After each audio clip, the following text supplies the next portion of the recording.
horn. I'll show him that a Cadillac is not a car to scorn. Beep, beep, beep, beep. His horn went beep, beep, beep. And try to chase and catch this car. It's the only Metropolitan we saw in 10 days in Cuba, but your representative down there. Just very briefly, the Playmates who recorded Beep Beep 57 years ago, we're just three kids came out of college, and we played instruments and we sang, and we tried to get a recording contract, and there was a new record company starting up called Roulette Records, and we happened to see in the trades where they were looking for artists, and this record company was just starting up, and we got a record contract, and we had a song called Joanne, which my wife's name is Joanne, and it became a hit, and this, as I say, record company had no other artists yet, and we're their first artists, and so my manager, we used to do a lot of comedy, and so my manager said, you know, you guys we're going to get you on the Ed Sullivan Show and the Steve Allen Show, but you should have something that's funny in a song form. And that was a challenge. So this one night after my manager said that, I was laying in bed because we're working in New York, and when we were coming home this one night, this little Metropolitan was trying to pass us out on the interstate highway. And we were playing fun with him. As he tried to pass us out, we'd pull our Cadillac over, and he'd toot the horn, and we'd go back, and they just tried, and we kept going faster, and he's trying to pass us out. And I said to myself, laying there in bed, that's a heck of an idea for a song. So I laid there, and one night, I laid there, and you can kind of help me out. I said, well, riding in my Cadillac, what to my surprise, and I would write it down, a cosmopolitan, no one knows a cosmopolitan, I'll make it Nash. A little Nash Rambo was following me about 1/3 my size. The guy must have wanted to pass me out as he kept on tooting his horn. I'll show him that a Cadillac is not a car to scorn. I pushed my car down to the floor to give the guy the shake, but the little Nash Rambo stayed right behind. He still had on his brake. He must have thought his car had more guts, and he kept on tooting his horn. I'll show him that a Cadillac is not a car to scorn. Beep, beep, beep, beep. It's horn with beep, beep, beep. Now we're doing 120 as fast as I could go. The Rambo pulled alongside of me as if I were going slow. The guy rolled down his window and yelled for me to hear, hey buddy, how can I get this car out of second gear?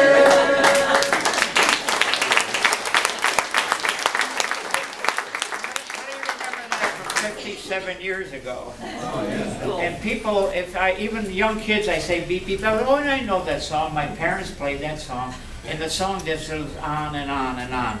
And when we wrote it, and the group started to play it, and people would come into the nightclubs where we were and say, hey, do that little song, that little beep beep song. And we kept getting requests, and we went to the record company, and we said, you know, I think we got a hit record here.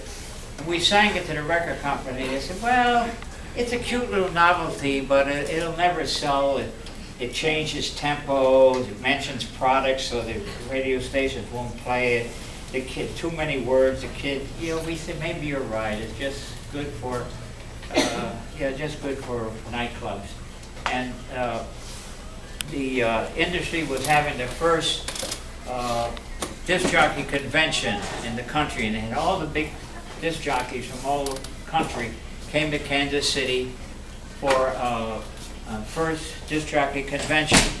And Capitol Records, every record company had to send an artist. Capitol Records said Frank Sinatra, someone else said Tony Bennett, the Count Basie Orchestra. All these big names were there, and our record company, all they had were the Playmates. So they sent us there, and they had a big show. Frank Sinatra, Tony Bennett, and out comes the Playmates. And we sang our hit recording that we had Joanne. We got a nice round of applause. We had nothing else to do, so we sang Beep Beep. And the disc jockeys got up and gave us a standing ovation. And that after, they said, why don't you guys record that song? We said, well, you know, it changes tempo, the kids can't dance to it. They said, no, you guys record that, and we'll play it. So we went back to New York, and our record company we were doing an album. And during the record session, we had about half an hour left in session time. And we said to the A&R man, why don't we throw that song in Beep Beep? They said, well, okay. They walked out. They said, you do it. So in half an hour, they put Beep Beep on this album. And the group at the time was working in Las Vegas in a lounge. And this is about a month later. And we're getting ready to go home. And I called my manager. He said, you guys got a big hit. I said, what? He said, Beep Beep. I said, oh my God, Beep Beep. You couldn't turn on the radio. You couldn't turn on the radio. Beep Beep. All the way, we were driving back to New York, and every radio station was playing Beep Beep. We were going through a little town in Kansas. About 4 o'clock in the morning, we were going about 70 miles an hour. There's no cars on the road. All of a sudden, we see a cop's car. Oh my God. Pulls us over. He said, wait, and they were playing our record. Oh, he said, that's us on the record. He said, you guys didn't play my shit. He said, follow me. He put on the light. He gave us a, escort right through the town. Well, I mean, the rest is history. Beep Beep became a big song. And as a result of it, the Playmates had a lot. We had, after that, we had 5 big top 40 records. And then music changed, became more rock and roll, and we were starting to lose popularity. And the last song that we recorded, after having 5 hits, we recorded a song called, it was called Let's Be Lovers. It was a little cha-cha, it was called Let's Be Lovers. And the song sold 2 copies. My mother bought one. We never know who bought the second record. Now the group was working in a big review in San Juan, Puerto Rico, and a big review, and we were the stars. And this fellow from the local newspaper would come in every night, and he'd invite us over to the table. You boys are wonderful. And he used to give us drinks. And he said, now on your day off, I'm going to take you to the show all over Puerto Rico. So he picked us up on our day off in a limousine, went all through Puerto Rico, all the big hotels and restaurants. And about 2 o'clock in the morning, he took us down to the lower section of San Juan. We went up 3 flights of stairs into a little nightclub. You know, and there was a bar there with, you know, young ladies sitting around who the type to supplement their income to advance fondling. And we were sitting there, and this young girl came over to me and said, would you like to dance with me? I said, okay. We got up, she put a dime in the jukebox, and out came our song, Let's Be Lovers. I said, well, the only place your record sells is the whorehouse in Puerto Rico.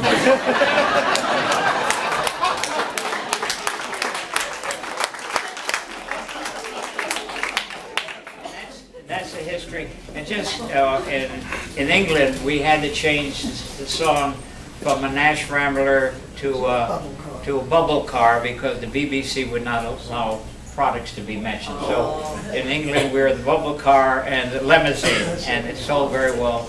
And I still get royalties today, 58 years later. I got a royalty check the other day for 54 cents.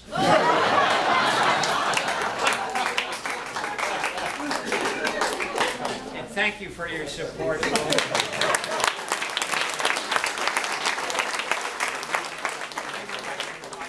brought about 10 CDs of a lot of the things that Playmates. And if anyone's interested, I sell them, and the proceeds go to a charity called HOLA, Heart of Los Angeles Youth, where they have programs for young people in the inner city. So if any are interested, I have some that I can autograph. And thank you very much